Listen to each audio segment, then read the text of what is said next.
First Contact's betrayal. The observation deck of the International Space Station offered Captain Talia Winters the best view of humanity's first contact with an alien civilization.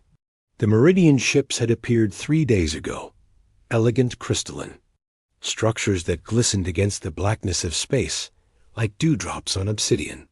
"They're hailing us again," Communications Officer Raj Patel said, his voice carrying a hint of excitement despite his professional demeanor.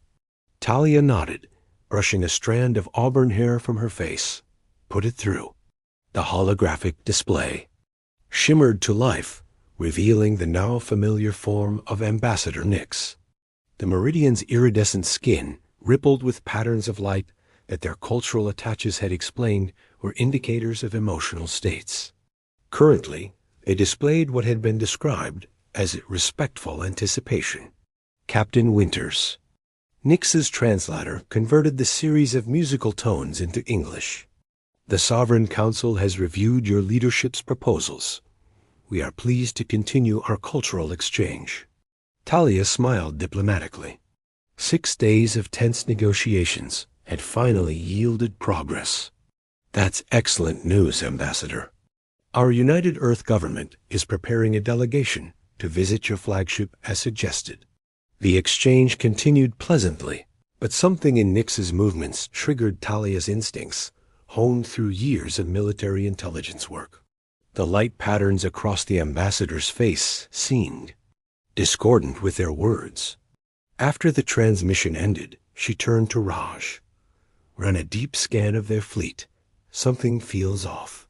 "Captain?" Raj looked confused. "We've been instructed to minimize scanning to avoid any perception of hostility." "Just do it," she said quietly. "Keep the power signature low." 20 minutes later, as the diplomatic shuttle prepared to depart Earth for the Meridian flagship, Raj burst into her quarters, face ashen. "Captain, they're charging weapon systems across their entire fleet." "What? Are you certain?" "Yes. They've also deployed what appear to be atmospheric insertion craft. This isn't a diplomatic mission. It's an invasion force." Talia slammed her palm against the emergency alert panel. "All stations, this is Captain Winters. First Contact Protocol Omega. I repeat, Protocol Omega." The warning came too late.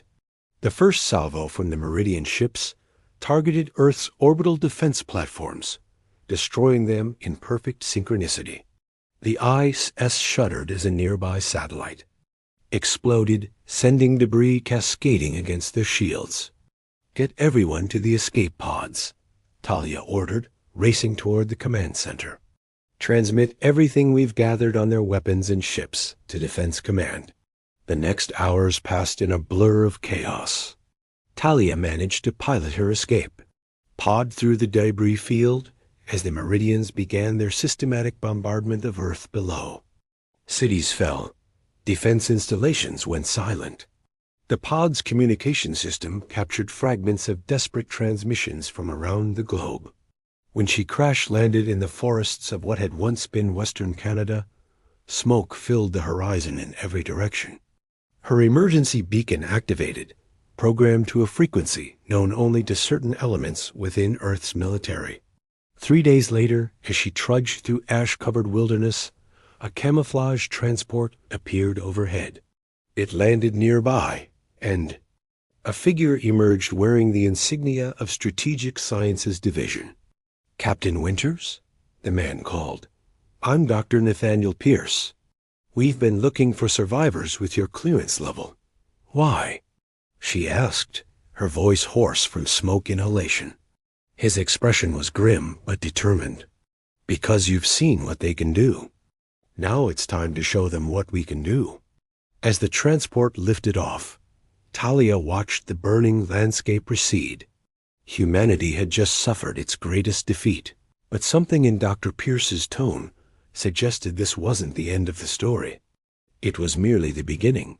The sanctuary below, the transport descended through what appeared to be an ordinary mountain lake, the water parting to reveal a massive elevator shaft.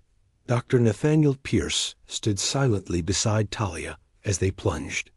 into darkness, his weathered face illuminated by the soft blue glow of the control panel.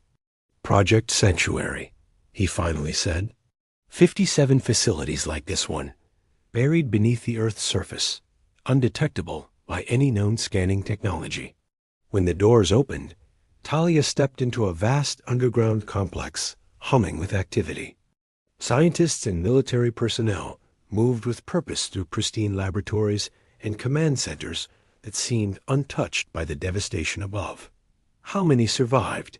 she asked, watching technicians monitor wall-sized displays showing global destruction.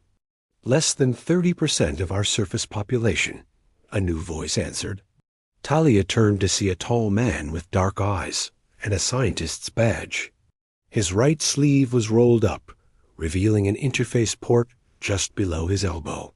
"Marcus Reed," he introduced himself, extending his hand. "Cybernetic Systems Integration." His touch lingered slightly longer than necessary, and despite everything, Talia felt an unexpected flutter in her chest. "Marcus will show you to your quarters," Dr. Pierce said.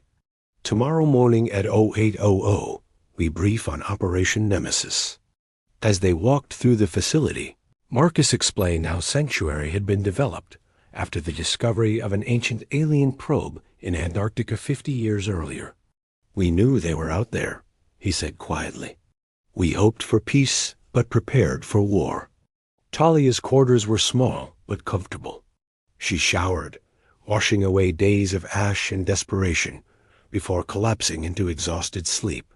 Dreams of falling space stations and burning cities jolted her awake at 3 a.m. Unable to return to sleep, she wandered into the facility's observation dome, a perfect, holographic recreation of the night sky as it would appear without the smoke and destruction above. "Couldn't sleep either?" Marcus sat in the darkness, a cup of coffee in his hand. She shook her head, accepting his offer of a second cup. "Every time I close my eyes, I see them dying. Everyone on the station, in the cities. I lost my family in Boston," he said simply. The first wave hit the East Coast population centers hard.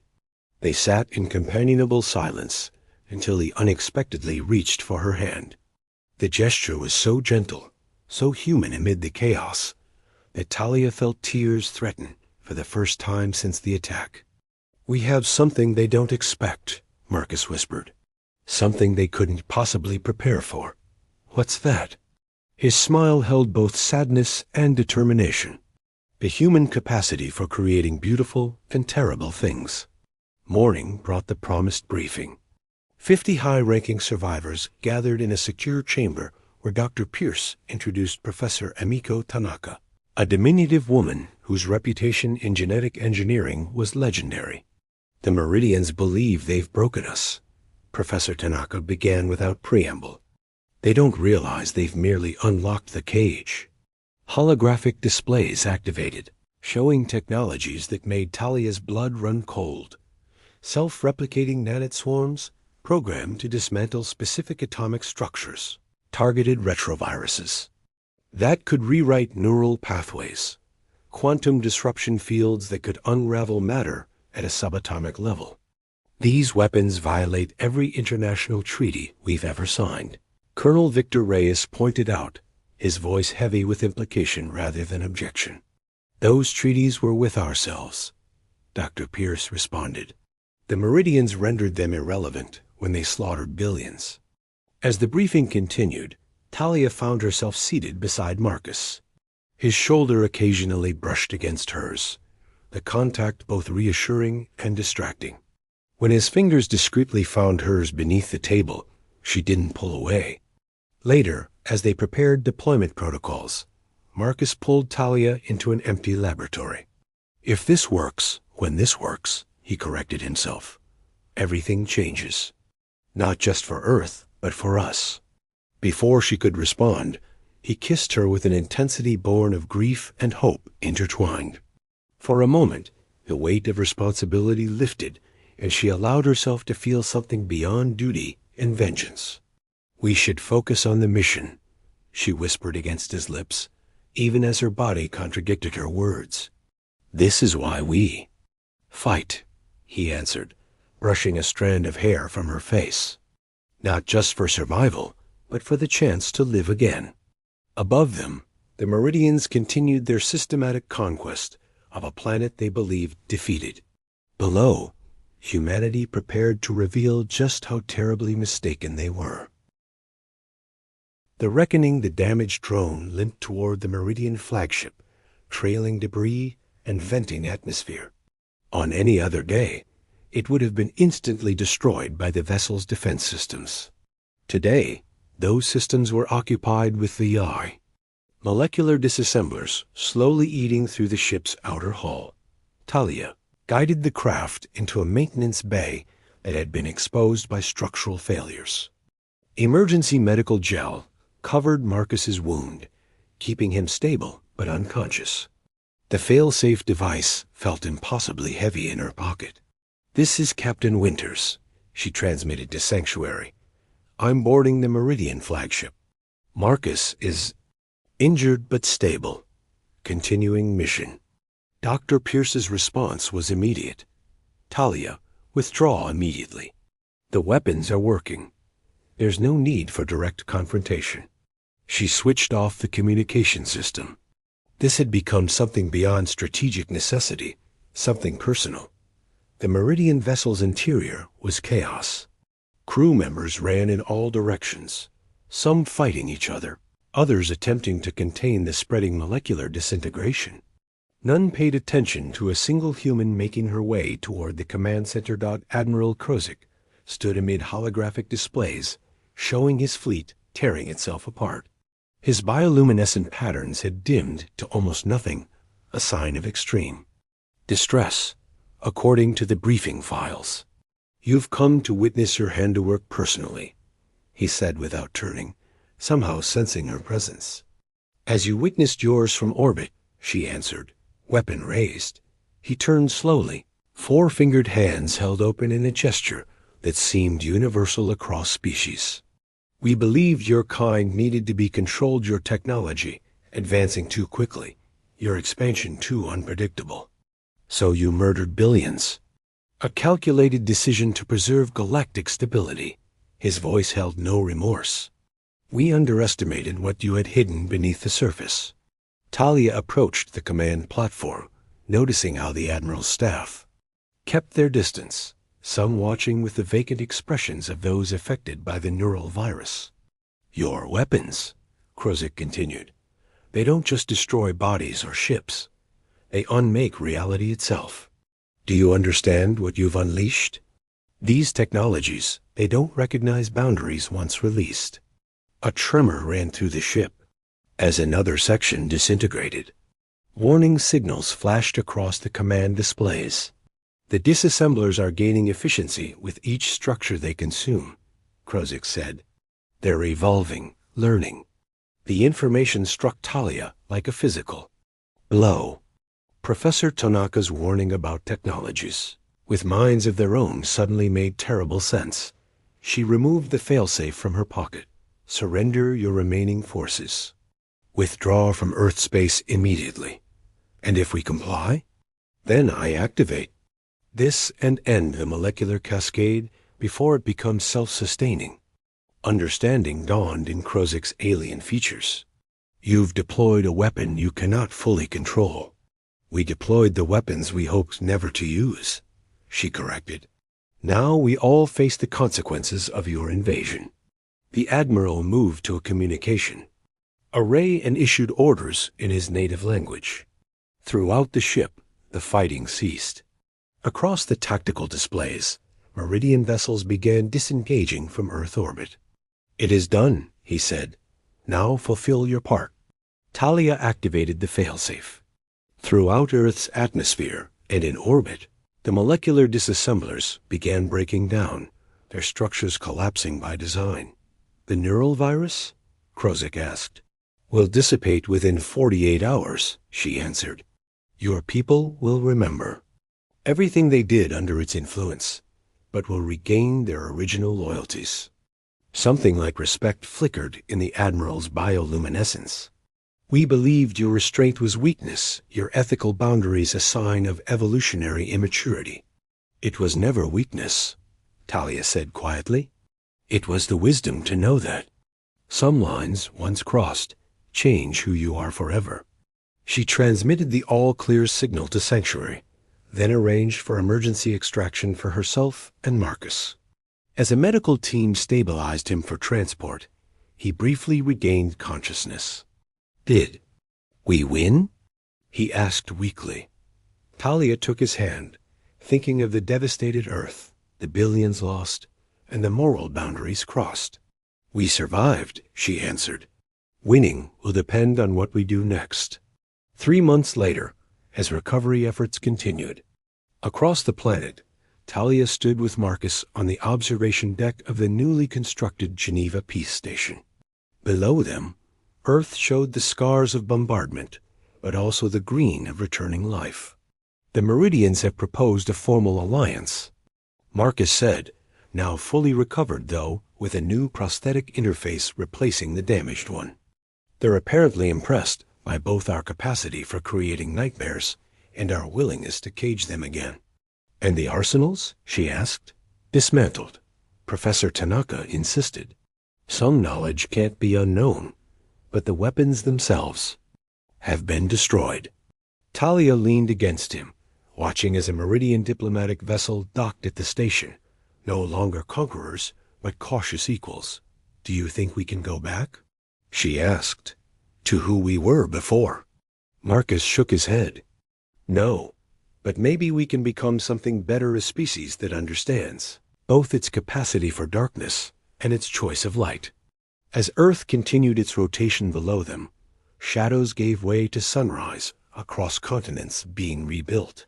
Talia thought about lines crossed and cages opened, about the terrible and beautiful things humans created, and about the even more difficult creation that lay ahead. A future where survival wasn't enough. They would need to remember what it meant to truly live. The dormant arsenal Professor Emiko Tanaka's laboratory resembled a museum of forbidden science. Sealed containers lined the walls, each housing technologies developed and hidden away, deemed too dangerous for deployment even in humanity's darkest. Ours until now. Molecular disassemblers, Tanaka explained, indicating a cylinder of shimmering liquid. Once released, they target specific atomic signatures.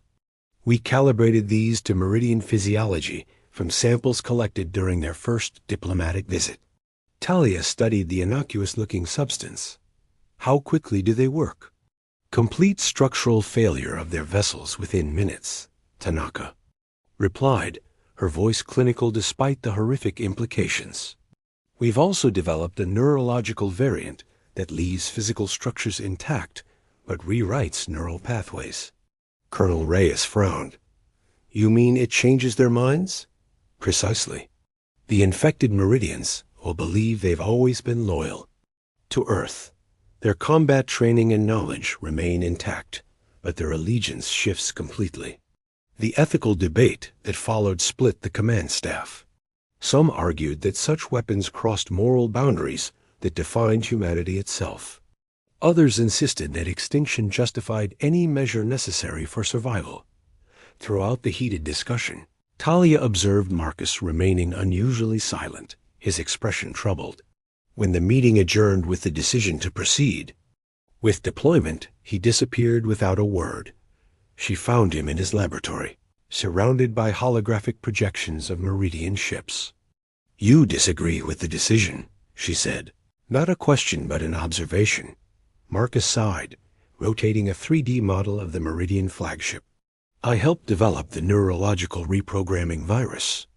It was theoretical and academic exercise in how consciousness could be manipulated. And now it's a weapon. A weapon that doesn't just kill bodies, but colonizes minds. His eyes met hers. What happens to us after we use something like this? Do we just put these horrors back in their boxes and pretend we're still the same species that believed in ethical boundaries? Talia approached him, placing her hand over his on the control panel. I don't have answers, Marcus. I just know that tomorrow we either strike back or accept extinction. Their embrace was gentler than before, a seeking of comfort rather than passion. When they made love in his quarters that night, it felt like both an affirmation of life and a farewell to innocence. Dawn brought news that the Meridian forces had begun landing ground troops in the few areas still offering resistance. Time was running out. The deployment team gathered in the launch bay where specialized drones waited, each loaded with different elements of humanity's dormant arsenal. Talia and Marcus would pilot the lead craft, tasked with releasing the molecular disassemblers among the Meridian fleet. Professor Tanaka approached them before launch, pressing a small device into Talia's hand. A failsafe, she explained quietly. If the weapons function beyond parameters or target incorrectly, this will deactivate all deployed systems. You think that could happen? Marcus asked. Tanaka's expression was grave. These technologies were buried for a reason, Mr. Reed. They have minds of their own in ways we don't fully understand. As final preparations completed, Talia found a moment alone with Marcus in the pilot's ready room. His hands trembled slightly as he checked his flight suit seals. Second thoughts? She asked. No. He looked up, his eyes resolute despite his fear. But I want something to come back for when this is over. Talia understood. A mid-extinction level. Events and weapons that defied natural law. They were creating a fragile promise of a future. We'll need to rebuild, she said, taking his hands in hers. Not just buildings and infrastructure, but who we are after crossing these lines. Together? He asked. She kissed him in answer, a silent pledge amid uncertainty. As they walked toward their waiting craft, Dr. Pierce intercepted them with updated intelligence. The Meridian commander, Admiral Krozik, had established a command center in what remained of Geneva. Their entire fleet was now in low Earth orbit, coordinating the final phase of planetary pacification. They believe we're beaten, Pierce said, his voice hard. They have no idea what's coming. Talia and Marcus exchanged a glance of understanding. The cage doors were opening. What emerged would change the course of this war, and possibly humanity itself. Forever. Operation Nemesis, the stealth drone carrying Talia and Marcus, emerged from an underwater launch tube in the Pacific Ocean, its adaptive camouflage rendering it nearly invisible against the smoke-filled sky. 11 other drones followed, each piloted by specialists carrying different components of humanity's forbidden arsenal. Primary flight systems nominal, Marcus reported, his voice steady despite the tension evident in his posture. Atmospheric sensors show heavy particulate matter from the bombardment. It should provide additional concealment. Talia nodded, studying the tactical display. Meridian vessels formed a perfect geometric pattern in low orbit, all smaller craft, shuttled between the surface and the fleet. Their synchronized movements reminded her of a complex dance, beautiful and lethal. All teams maintain communication silence unless absolutely necessary, she instructed over the secure channel. Approach vectors as planned. Deployment on my mark only. The journey to optimal release altitude took 47 minutes, during which they passed over landscapes transformed into alien topography by devastation. Cities that had housed millions were now smoking craters. Forests that had stood for centuries were reduced to ash fields. Approaching deployment zone, Marcus announced as they reached position above what had once been the Mediterranean. Ready for particle dispersal. Talia checked the status of the other teams. All were in position, waiting for her command. The moment stretched, heavy with the weight of what they were about to unleash. For Earth, she said simply, and activated the release mechanism. The molecular disassemblers, invisible to the naked eye, streamed from their craft in a fine mist, carried upward on thermal currents toward the Meridian fleet. Simultaneously, the other teams deployed their specialized weapons: neural recoding viruses, quantum field disruptors, and targeted biological agents. For 20 minutes, nothing happened. Then, without warning or explosion, a Meridian frigate simply came apart, its structure dissolving into constituent atoms that dispersed into space. Confirmation of primary effect, Marcus reported, his voice tight.